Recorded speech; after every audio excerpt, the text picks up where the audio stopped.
Landim, are you ready? Yes. Okay, let's start.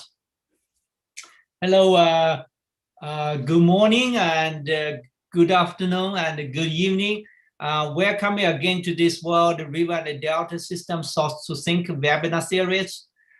Today, we are very happy to invite Professor Landim Dominguez from Federal University of Bahia, Brazil.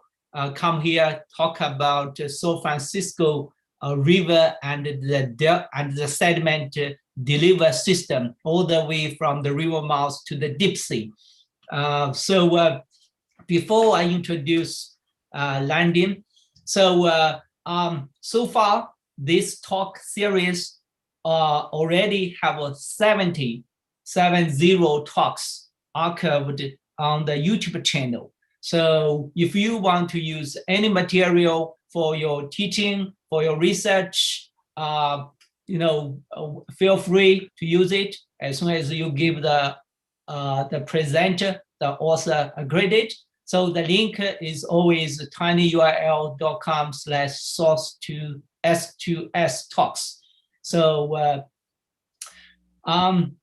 okay, let's see. Oh, for the future, for starting from June, because this is the summer break, we will have only one talk per week, only Wednesday. There's no Friday talks, so only Wednesday. And so far,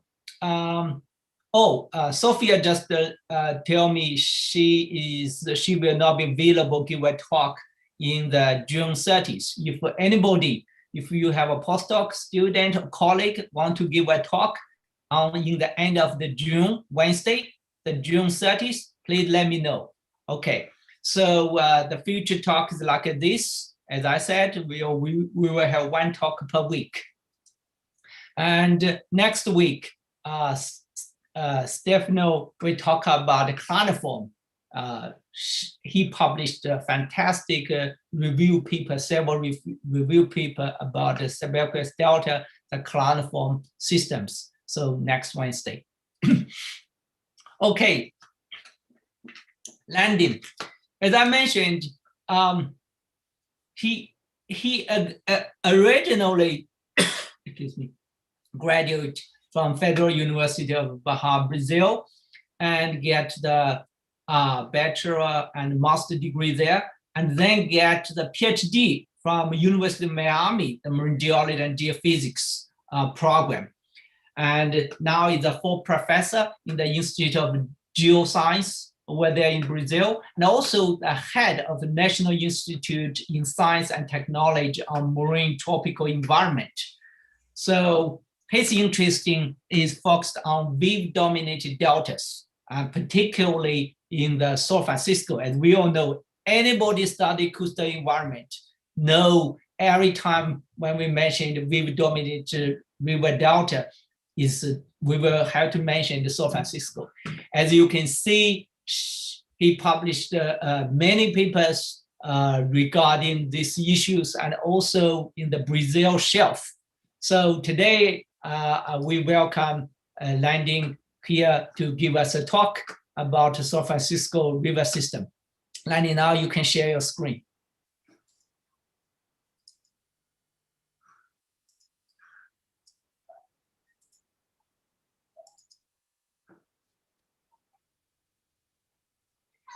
Yeah, okay. Looks good. Let's see here the pointer. Okay, like Paul says,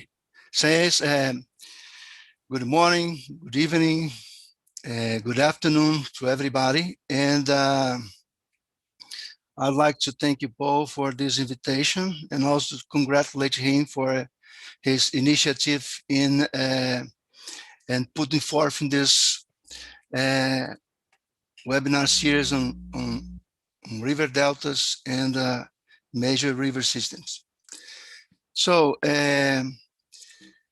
before I start, I'd like to thank you, all my collaborators, especially my students in particular, Adrienne, Raphael, Eilana, and Junior, who during the last 10 years, we have enjoyed a very nice companionship.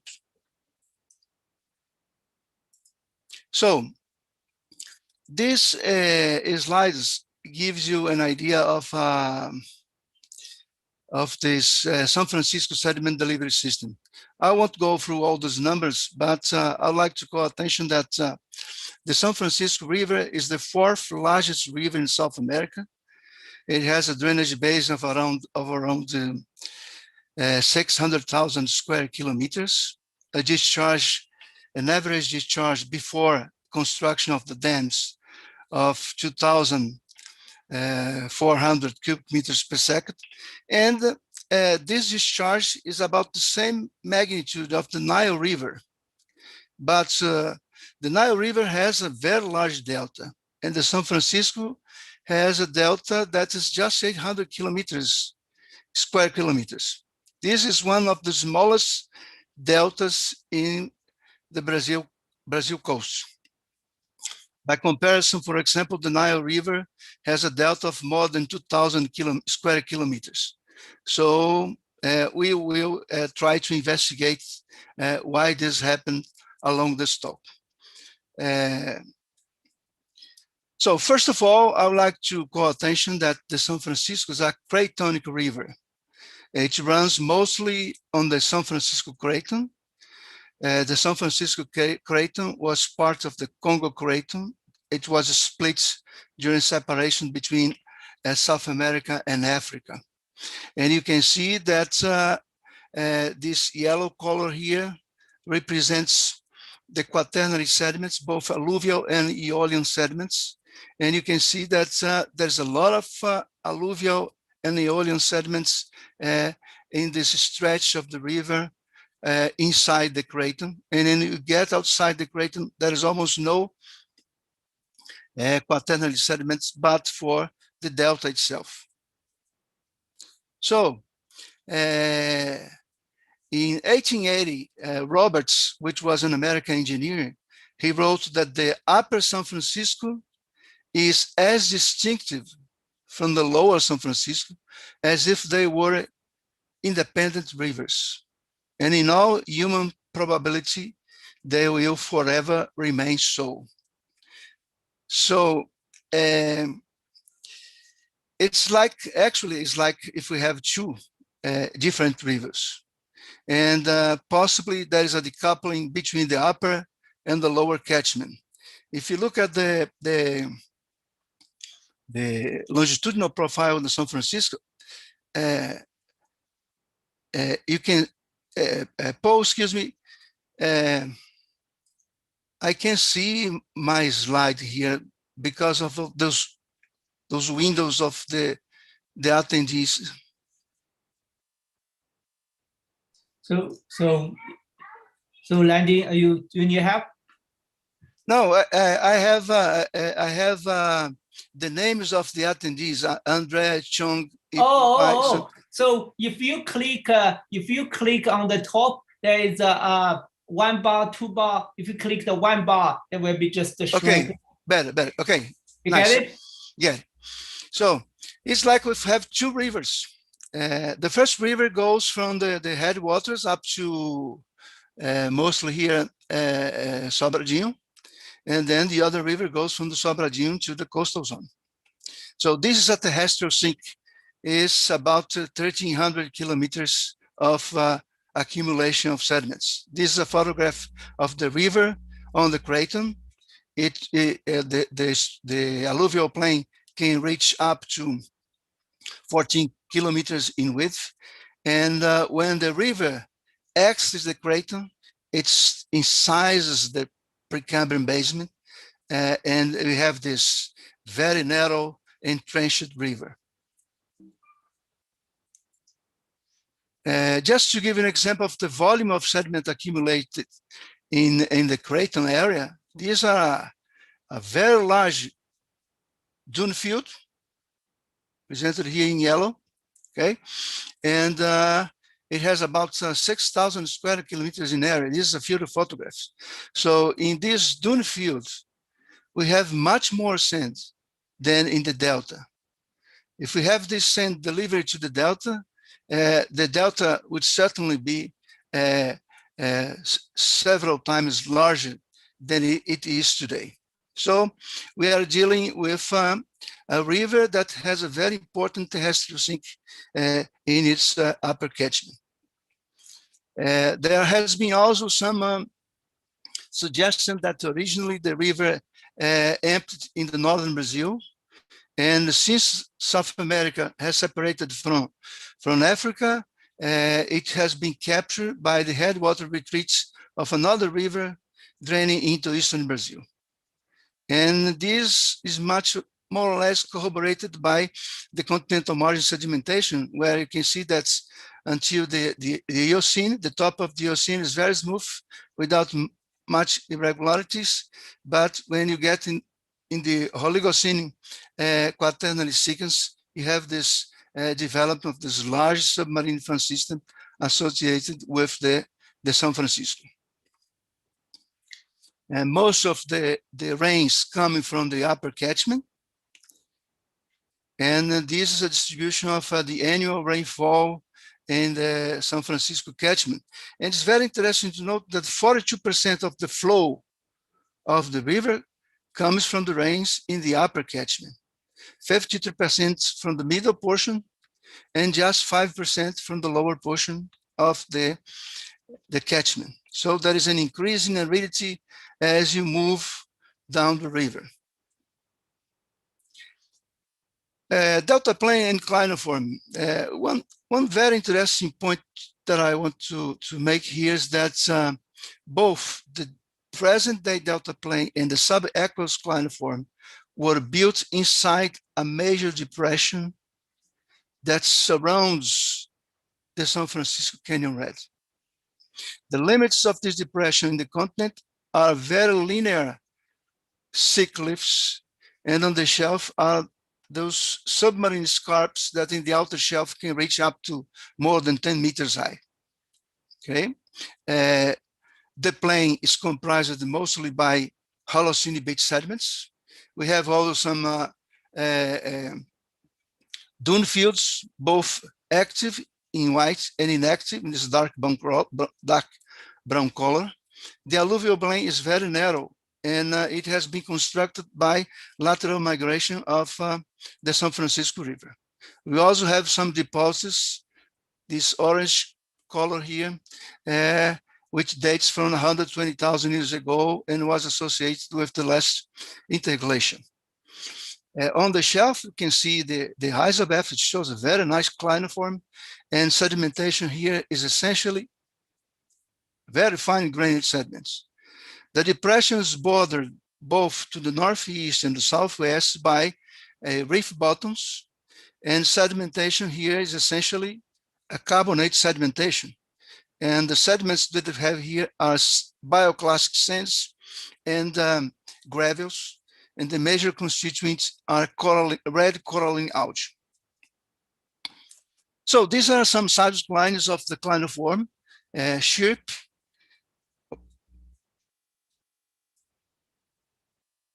excuse me. Sorry, Sherp and Sparker. You can see this strike line, strike oriented, this PO. You can see the very nice clinoform. Unfortunately, because of gas, we could not investigate this very large area in this white stone here. And you can see very nice the limits between the clinoform and the reef bottoms, both to the northeast and southeast. These other cartoons give you an idea of the amount of sediment that accumulated in this depression from the latest Pleistocene to the Holocene. In some places are more than 50 meters thick. And it's very interesting that in the walls of the canyon, of the depression, we have this very nice wave-cut terraces, which probably indicates periods of deceleration in sea level rise. And the most important ones, this associated with possibly the younger dries, is located about depth of 60 meters. And this is a deep profile of the clinoform. You can see the outer shelf with reef buildups and also terraces. And it's very interesting that the bottom of this depression is about 120 meters deep. So this depression has created additional accommodation, which allowed the accumulation of an almost entire record of the last deglaciation. So if you compare this bathymetric profile in the depression with bathymetric profiles of the shelf, both northwest, northeast and southwest, you can see that normal accommodation space is very small on the shelf, but we have an additional 100-meter accommodation space because of the depression. So the subaqueous clinoform follows very nicely this scheme by Patruno in his famous article of 2015. We have a subaerial clinoform, which consists of the shore face and the beach ridge plain. And you have the subaqueous clinoform, which is essentially mud. The top is constantly reworked by waves, and the foreset is reworked by the coastal flow that in this case, it moves from the northeast to the southwest. You know, Patrino will give a talk this Wednesday, next Wednesday. Yeah. And this is an stratigraphic section from the borehole 13 up to the continental shelf. And some of those boreholes reached up to 40 meters. And you can see that the delta plane is essentially sand. It's about 10 meters thick. The wave base is about 10 meters deep. And it could be a little bit thicker because of the aeolian reworking. And this subaerial clinoform, it progrades on top of the modern day subaqueous clinoform, which consists essentially of muds. So this is a detail of that seismic line I shown before. I don't have enough time to go to all the details, but you can see here that we could map different deltas during the last deglacial episode. And we have this magenta, yellow, and orange delta, which probably which comprises the transgressive system tract. And then you have this very nice boundary situated about 6 meters, a depth of 6 meters, 6 meter deep. And above that boundary, we have the modern day clinoform, the modern day delta, which comprises the high stand system tract. And also we have this this wave cut terrace in the external portion of the shelf that is also located at a 6 meter depth. Excuse me, I lost my mouse here. Okay. So this possibly marks the flooding, a major flooding of the origin delta associated with the meltwater pulse 1B. And this origin delta is so important because it possibly has been constructed in association with this decrease in rates in sea level rise during the younger dries. In the strike profile, you can see that the transgressive system tract is separated from the high stand system tract by this wedge of sediment originating from the margins of the bathymetric low.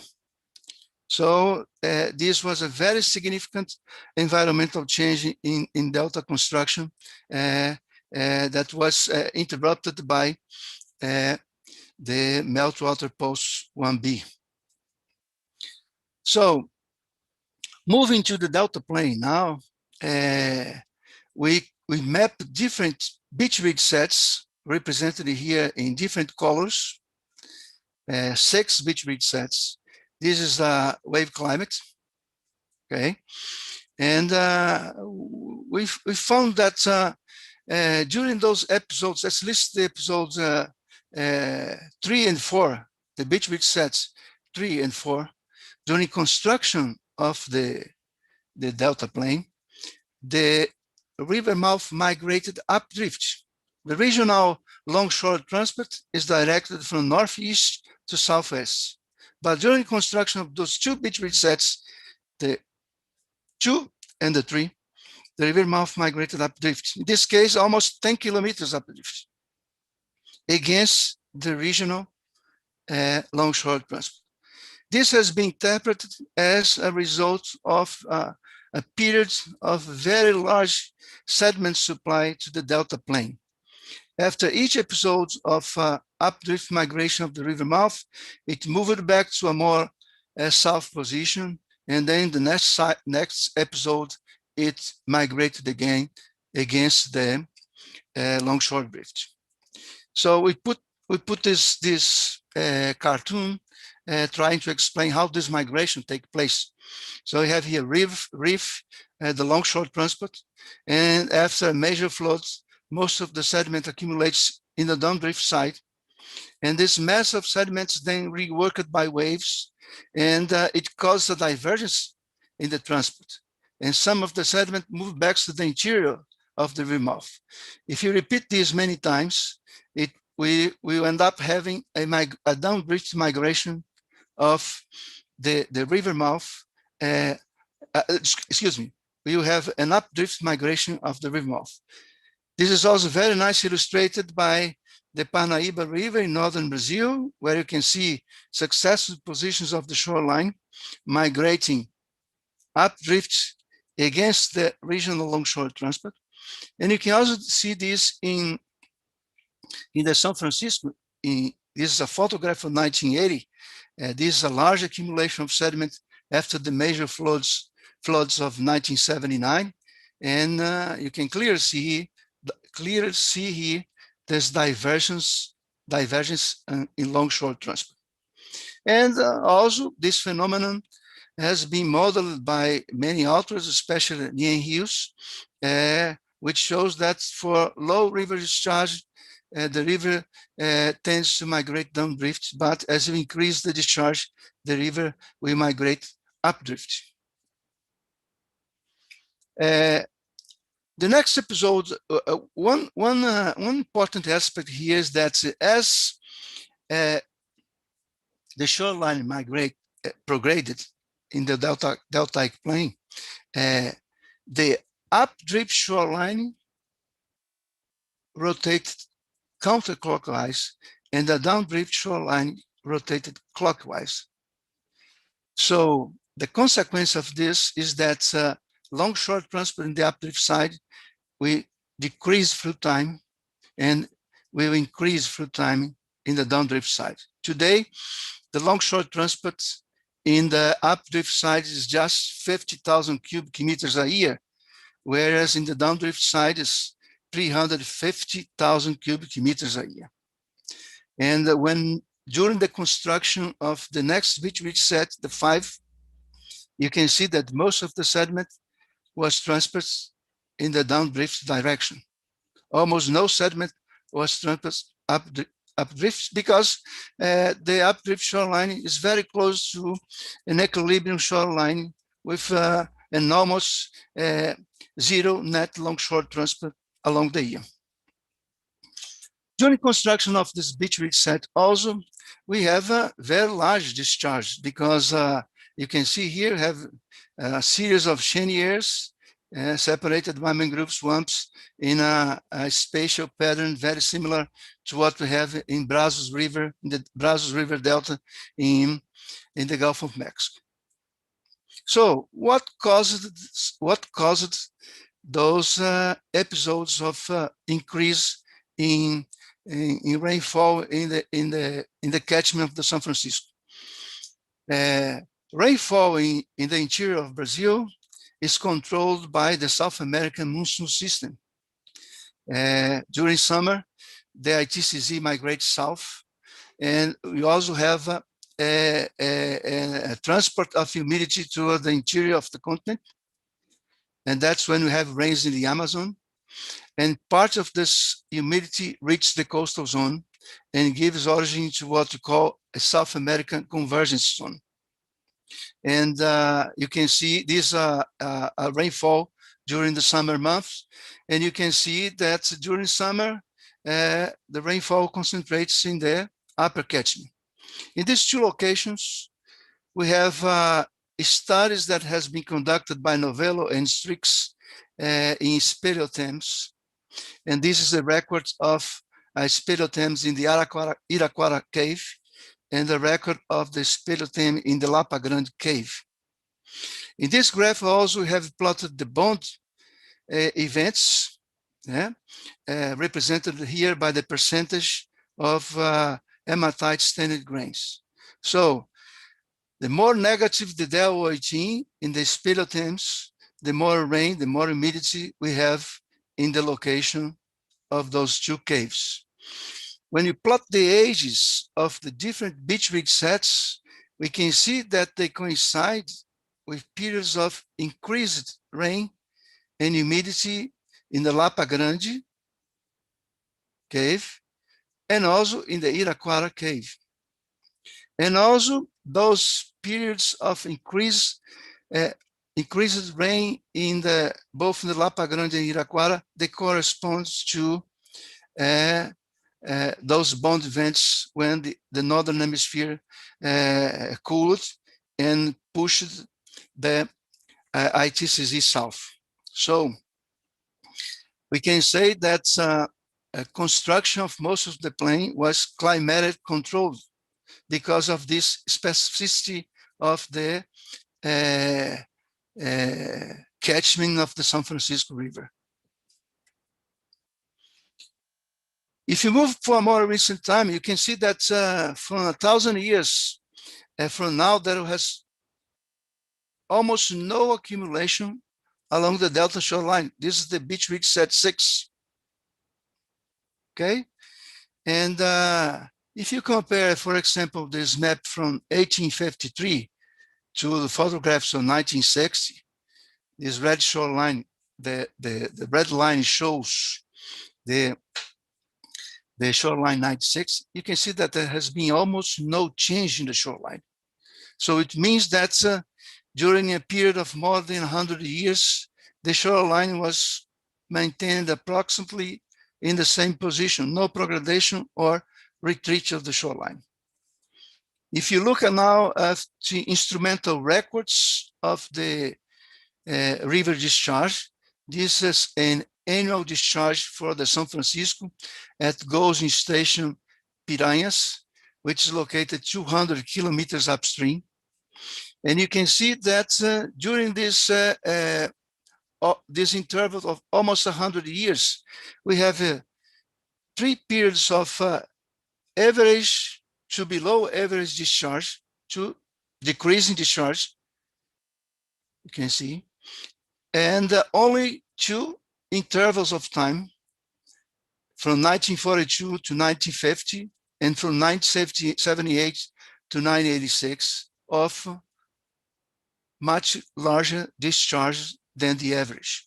But overall, you can see a decrease in the annual discharge of the river. And when you look at the rainfall and the catchment, you can also see that the monthly rainfall from 1961 to 2017, represented here by this blue line, has decreased, and the discharge exhibits the same behavior.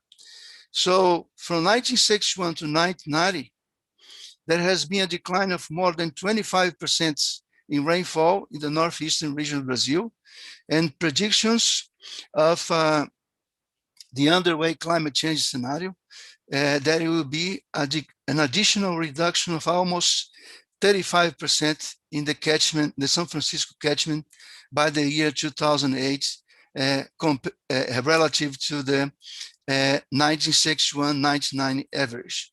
So we have a situation of a catchment in which we have a decrease in rainfall and related to the ongoing climate change.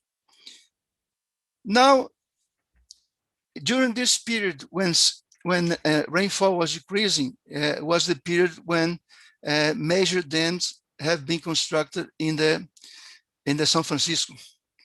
We have 6 major dams, 2 in the upper river and the other ones in the lower river. And only 2 of those dams have the capacity to store significant volumes of water, and therefore are able to regulate the river flow. In this graph, we have the monthly discharge of the São Francisco from 1930 to 2020, last year. And you can see these black arrows here. They show the time of construction of the dams, and these red arrows show the time of construction of the Três Marias and the Sobradinho Dam. These 2 are have capacity for regulate the river. But you can see that even after construction of those dams, you still have episodes of very large discharge, some peaking up to 10,000 cubic meters per second. So only after 1986 is that the river regulation was amplified by climate change. And after 1986, discharges were kept around 2,000 cubic meters per second, and then it dropped and reached almost just 500 cubic meters per second. So we have here 2 effects of climate change with decreasing rainfall in the catchment, and because of that, river regulation, especially by Sobradinho Dam, became much more pronounced. And these end up with destruction of the Cabeço village in the year 1998. Okay, so this is a map showing the magnitude of shoreline erosion. There's almost no change in the updrift side, and most of the erosion was concentrated on the river mouth, and the sediment eroded from the river mouth was used to prograde this stretch located in the downdrift side. And the reason for that is that the updrift shoreline has reached almost an orientation close to equilibrium where net longshore transport is 0. It's just a curiosity. In the year 2015, this is lighthouse and have no vestige of the Cabeço village. So the position of the shoreline at the river mouth is then very sensitive to river discharge. You can see here in the series of photographs from 1960, 1971, 1980, 1984, up to 2020, that's from 1960 to 1980, nothing happens in the position of the shoreline. This red line here is the position of the shoreline in 1960. And then we have progradation in association with this period of high discharges. And then after 1986, with the decrease in the river discharge, the shoreline starts to decay, and then you have we enter the present episode of erosion retreats.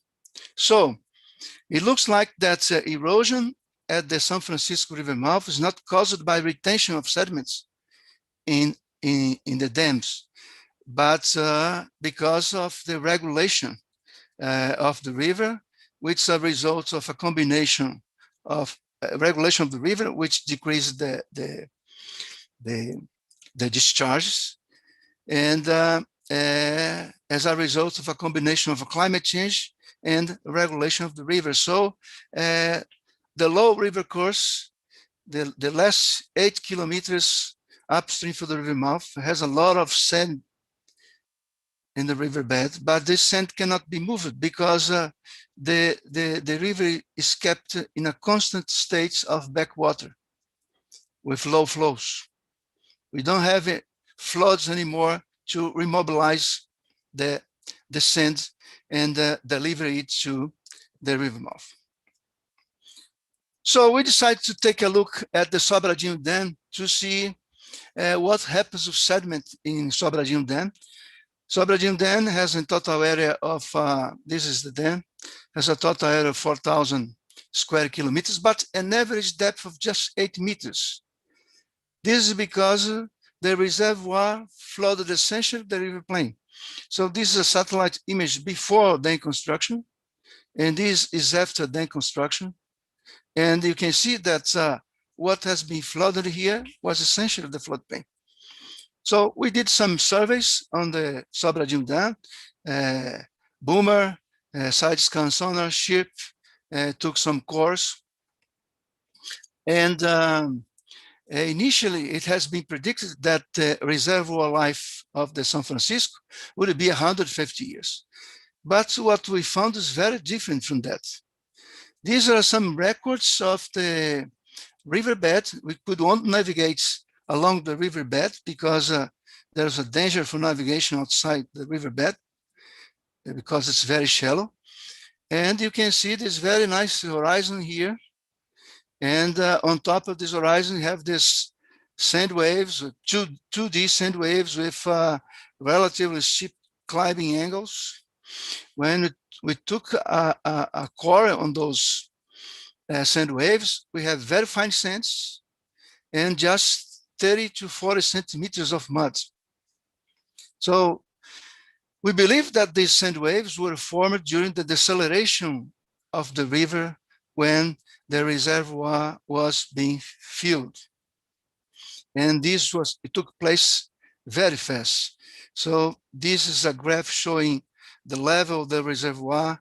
And you can see that in just 1 month, the level rose up to 15 meters. So now we have only sedimentation of mud, and even the mud, if you look at the mud, this is a side scan record. You can see very subtle here, the sand waves, and they are being buried by mud, and there's abundant furrows indicating that even the mud today is experiencing some kind of erosion. When you move away from the riverbed, you can see on the margins of the river, you can still see roads, you can see houses, you can see fences, like in here. And so much of the sedimentation is taking place along the former riverbed. So you can see here this image that the river enters the reservoir along the riverbed. So apparently there is not much sediment reaching the reservoir because most of the sediment is deposited along this terrestrial sink. Sobradinho is at the end of the terrestrial sink. And now let's take a look at the canyon. This is the present day continental margin, and plotted on top of this bathymetry, we have the isoliths of carbonates and silice classes for the Oligocene quaternary sequence. So we have essentially shelf edge carbonates, blue here. This is a stratigraphic cross section, which transitions to coastal and shelf sandstone closer to the shoreline. So we have up to 600 meters thick shelf edge carbonates and also almost 600 meters thick of silice classes.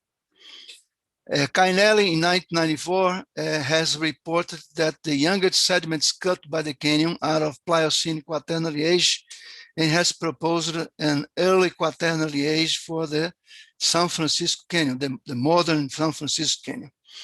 But you can see here again in this image that we cannot construct a large submarine fan if we do not have a point source of sediment, an important point source of sediment.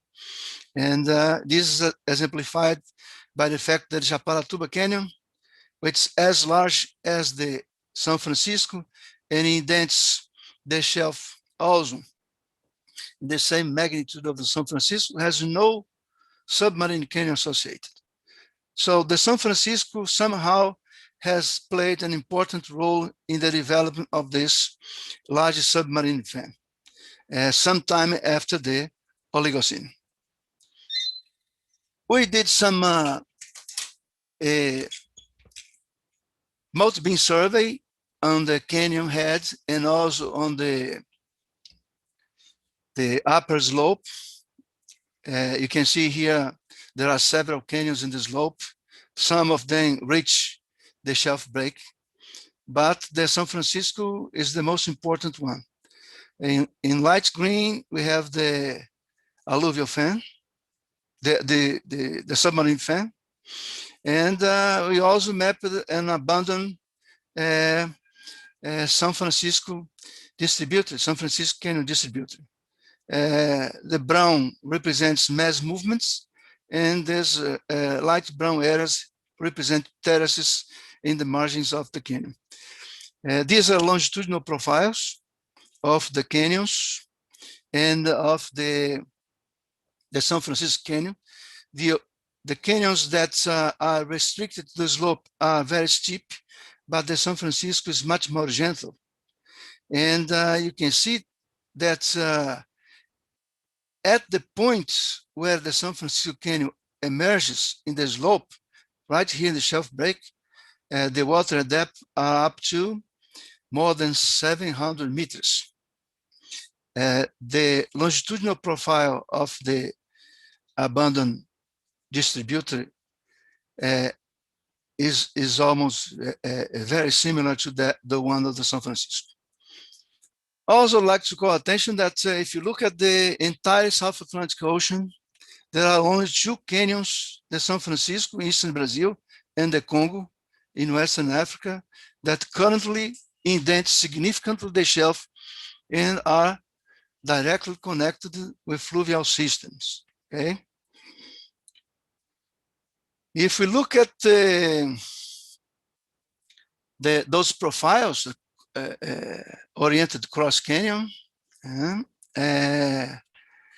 you can see that there is a difference between the upper portion of the canyon with no terraces and the lower portion of the canyon, which have numerous terraces, especially down canyon from this important mid-canyon neck point. Okay, so the mid-canyon neck point is located here, and all these different colors represent the many terraces that we could map in the canyon walls, or in this distributor canyon wall. And apparently there has been accumulation as soon as the canyon emerges on the shelf, and sometime in the future, the upstream migration, up canyon migration of this neck point will probably remove this sediment and creates another set of terraces in the canyon wall. So we also took a look at some industrial 3D seismics of the available for the canyon heads, and we could identify 5 major units resting on top of the Eocene. So what I show you here are the isopec maps of each of these units. This line here is an inline, the I3. And you can see that the first unit is sedimentation is very uniform. In the isopac map, you can see that there's a uniform character. But when the accumulation of unit 2 starts, you have some sort of differential aggradation of these reef buildups in the outer shelf, which end up giving origin to the depression, to a depression, okay? This is a isopac map of this unit 2. You can see that most accumulation was right in the borders of the depression. And you can see also these shedding effects of sediment coming from the border of the depression and accumulating inside the depression. So both of these units, this uniform one and the light blue, they are interpreted as carbonates. And then we possibly have an influx of terrestrial sediment, silicious sediments, that unlaps the walls of the depression. And then accumulations now, the deposit now moves from the borders to the interior of the depression.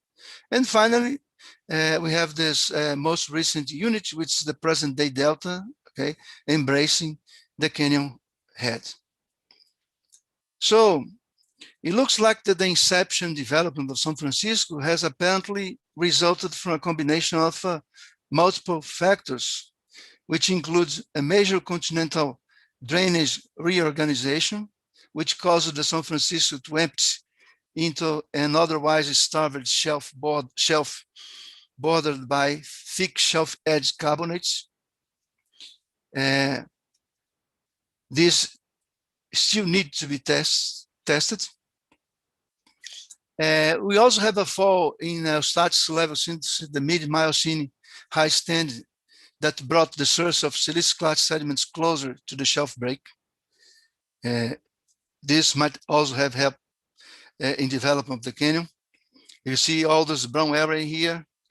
This represents the Barreiras Formation, and it's coastal and transitional sediments that has been deposited along almost the entire Brazilian coastal zone during this early to mid-Miocene high stand. And then we have this non-uniform aggradation of these carbonate buildups with or without enhancement by some neotectonic movements, producing as local self-perpetuating depression in the continental shelf that helped to capture and funnel silicious sediments to the deep sea. So the depression that we call bathymetric low today is a self-perpetuating feature. It's kind of a sediment capacitor. During high stands, it traps almost all sediments coming from the river.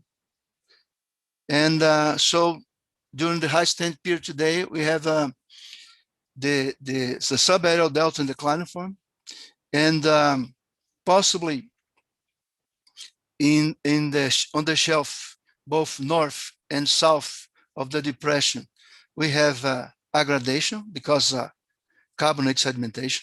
And during low stands, these silicious stands and muds are evacuated and the sediment funneled down the canyon. And the carbonates around the BL, the depression, become cemented due to subaerial exposure diagenesis.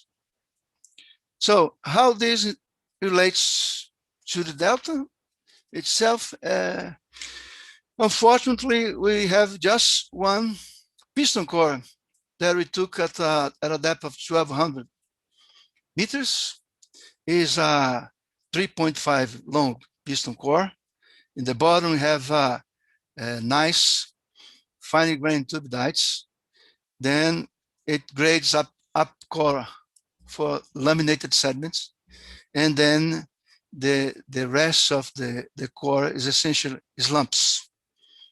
So The top of this fine grained turbidites, given age of 11.2, is just after the Younger Dryas. And during the Younger Dryas, we had the construction of that orange delta that I mentioned before. And this is a paleogeographic map, the BL, the depression, and the river was connected direct with the canyon. And this is the extension of the orange delta based on what we found in the seismic lines. And sea level rose after the Ganges Dryas, the meltwater person 1B, and it pushed back the deltaic sediment to a more continental wards position. But even when sea level was 20 meters below present level, the shoreline wasn't here. This red color here, red line. And the delta was still being constructed in an embayment, and maybe it could still deliver some sediment, very fine grained sediments, and that's maybe the reason why we have this laminated sediment. But after, who knows, the meltwater pulse 1C and the continued rising sea level, all area was flooded, and then we have no more connection between the river itself and the canyon heads. Today, all sands brought by the São Francisco are kept in the delta plain, and in between the delta plain, the source of sands and the canyon itself, we just have the mud clinoform. And you can see here that the mud clinoform is being eaten up by the canyon head, and maybe that's the reason why we have those most recent slumps, which were dated by almost 400 years ago. Okay, so although there is this connection, this continuous connection between the river and the canyon, apparently today we could not find in our multi-beam survey many evidences of active transport down canyon. So to conclude, I would like to say that the São Francisco is a very peculiar sediment delivery system. It has a lot of specificities. Deltaic sedimentation was climatic controlled, and the bathymetric flow around the canyon head provided the mechanism for continuous river-canyon connection and a sediment trap for deltaic sediments. And this decoupling between the upper and the lower river and its implications for delta construction, canyon sedimentation, and its impacts also on river regulation deserves some further investigation. But our feeling is that because we have this terrestrial sinking, most of the sediment that comes from the upper catchment do not reach the delta and the canyon in the present day. So thank you very much for your attention.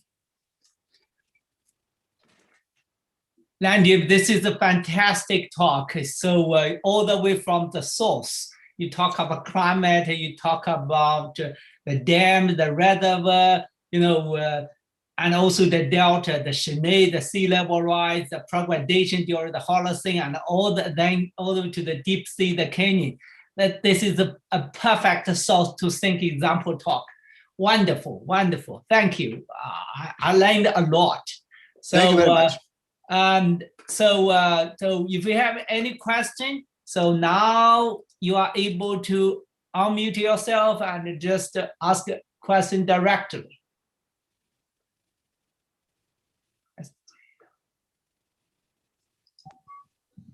So, Andrea. hello. Oh, okay, Andrea, go ahead. Yes, well, Landim. Hello, good to see you. Very, very good talk. Thank you very much. That was very nice.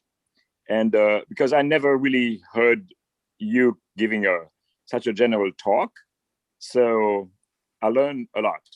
As you know, I'm always very interested in the interaction between carbonate and siliciclastic on the shelf. And so something I didn't realize or didn't hear.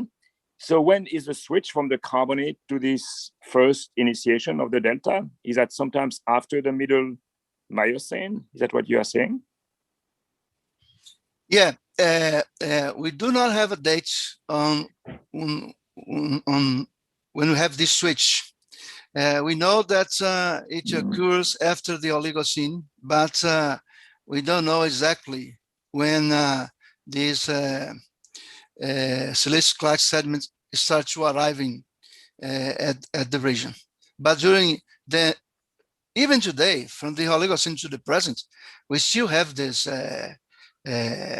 carbonate buildups concentrated in the outer shelf, but we do not have an age for when this switch took place. But this switch took place only at the São Francisco River mouth, because if you go north and south, the shelf is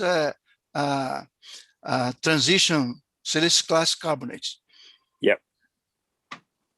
And so what would you say? So the influence of the recent carbonate is to create this barrier on the shelf edge and somehow generate this two depression behind it, behind them, where the sediments can be accumulating, the silicic classic can be accumulating. Is that what I have understood well? There has been a point where there's differential gradation of the shelf edge carbonates. They end up giving origin to this depression. Maybe the presence of the São Francisco River mouth at that site has inhibited accumulation of carbonate sediments in the vicinities. So the carbonates are graded in the neighboring areas, but not in the area directly affected by the plume. And today, because of this depression, most of the sediments silicious classic sediment is trapped in the depression, and it does not affect significantly the carbonate sedimentation in the outer shelf. Yeah. All right. Right. Thank you very much. Thank you, Andrea. Nice to hear from you. I know, it's always good to, and I need to come back again very soon. Mm-hmm. And you have to come one of these days back to the US. Okay. All right. That's great. I think University of Miami really train you guys well. My mentor, John Melvin, Andrea, and Landy. Yeah. Okay. We did overlap a little bit. Cool. Okay. May I ask a question? Go ahead. Yeah, Rasmussen from Copenhagen. I wonder, do you have any course from the Delta platform? You indicated it's muddy Delta platform, but do you have any course from the Delta platform? You mean the clinoform, right? Yeah. We just have a 2 meter long of course from the clinoform. Unfortunately, we don't have a longer piston course on the clinoform, and in the more distal portion of the clinoform, no, we don't have this course. Okay, thank you. Landing, you show a very good the river water discharge influenced by climate. So, do you have any curve show the sediment load variation, historical change? Well, you mean along the river? Yeah. I mean, because we know this river do not have too much sediment discharge, but this is only the water discharge, right? Yeah, only the water discharge. Only the water discharge. Last year, there has been published. This year has been published a paper by, I show here in a moment. This paper by Fagundes et al. 2021, that he modeled the total suspended sediment discharge. And he calculated that the São Francisco, the annual discharge, suspended sediment discharge, is about almost 8 million tons a year. Okay. That's not much, but that's understandable. But yeah, I mean, I also searched the literature, found it very, very hard to find any little bit long-term. Yeah, exactly. Okay. That's the point. Okay, cool. So the other thing you mentioned, the shoreline, almost no change in the last 100 years. There's no progression. And actually, this is also true in many other river deltas nowadays. For example, the Mekong and even other, of course, Nile, we know even retreat that much. So one of the reasons, not only the sediment decrease, but also because the river mouths already prograde to the open ocean. The oceanography regime, the wave and the current become much stronger. Now the retention rate, the sediment is very hard to accumulate or trap to build the delta plan. After they deliver to the ocean, they be kind of wash away immediately. Yeah, but you know that we have other wave-dominated deltas in Brazil that during this period, in some places, the shoreline progressed at the river mouth more than a kilometer.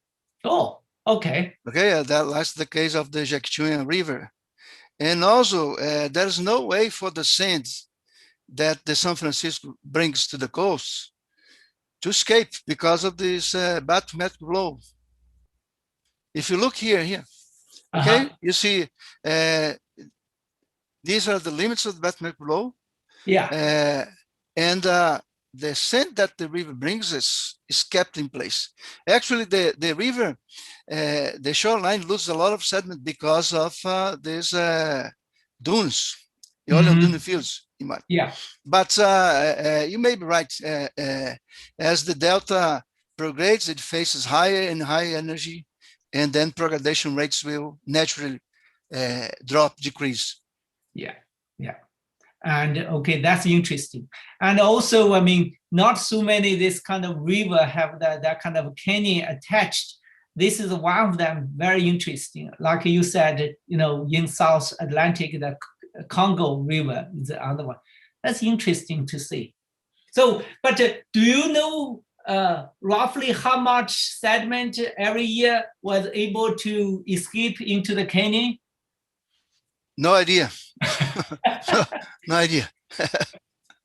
Interesting. Maybe we can do some lead to 10, the box score from there, and we can do some estimate. Yeah. But you see that that piston core. We only have those slumps.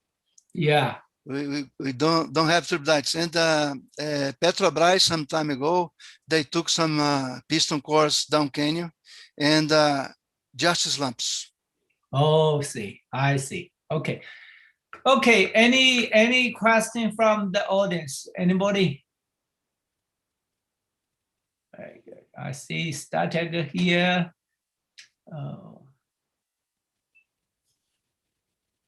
Okay.